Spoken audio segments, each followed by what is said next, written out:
Hello. Today we will be going over multiplying radicals. So for a bit of review, we know that we can show radicals in a couple different forms. If we have the square root of 16, we know 16 is a perfect square. We can enter that into our calculator and we get the number 4. And because we know that 4 times 4 is 16. And then if we do it where we want to simplify it and show all the steps, we remember that 16 becomes 4 times 4. We pair those up. The radical cancels out with the exponent, giving us 4.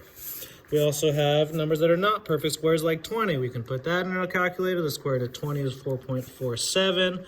That means that 4.47 times 4.47 will be pretty close to 20. And then when we simplify the square root of 20, once again, we break that down into 2 times 2 times 5. We pair up the 2's, cancel those out, and we get 2 radical 5. And so, we also know that we can add certain radicals, right? So we can simplify them, we can add radicals. We know that if we have 3 radical 2 minus 7 radical 2, some people like to change this to adding a negative 7 rad 2. We combine the coefficients. 3 plus negative 7 is negative 4 rad 2. Even when we have longer ones like this, we find the radical 3 with the other radical 3. Like I said, some people like to change that to adding a negative. We combine the 5 radical 3 with the plus negative 7 radical 3, negative 2 rad 3.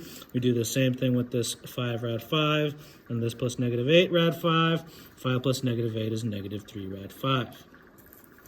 And so what about multiplying radicals? We've actually done some multiplication work, and you guys just probably don't really realize it yet, but when we're breaking down certain radicals, the process looks like this, correct? We start with radical 8, and for one of the ways that we did it, we can make it into 4 times 2, and then we broke those up into the square root of 4 times the square root of 2, and then we simplified this to 2 radical 2, right? So if you guys notice, like, we went from this radical 8 to this, essentially multiplying radicals, sorry, it's a little out of focus, I don't know what's going on.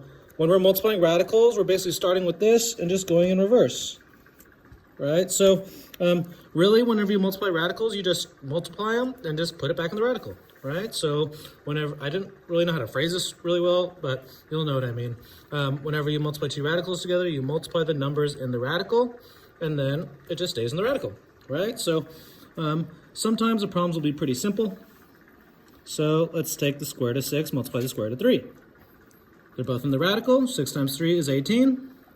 That is our answer. One thing you have to look out for is if we can simplify it. So in this case, we can simplify the 18, and that simplifies to 3 radical 2.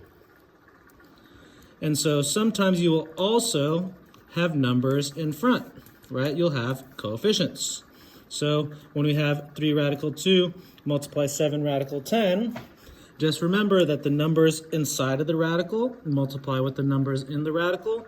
The numbers on the outside multiply with the numbers on the outside. So 3 multiply 7, that's 21, that's outside of the radical. And then 2 times 10 is 20, and that stays in the radical. So we get 21 radical 20. This would be our answer, but once again, we can simplify that square root of 20. So just watch out for that. That simplifies, you guys know that process, to 42 radical 5. And lastly, we can also distribute from integrated 1. Sometimes you'll be asked to distribute something like this, which looks like, whoa, we have all these negatives, but something that might help is whenever you have a negative and we don't have a coefficient, I like to put a little 1 there, so I know it's negative 1 radical 2. And then even for this one, if you want, you can change that to adding a negative. So we take this, we distribute it, right? This negative 1 multiplies with the negative 3. Negative times the negative is a positive 3. And then this one doesn't have a radical, so it's just positive 3 radical 2. Bring down that plus sign, and then we multiply this negative 1 rad 2 with the negative radical 3. And once again, I like to put a little 1 in front, so I know that this is a negative 1. So negative 1 multiply negative 1 is positive 1. That's outside of the radical. And then inside of the radical times inside of the radical gives us radical 6. Since there's nothing to simplify here, that is our final answer. Thank you, bye-bye.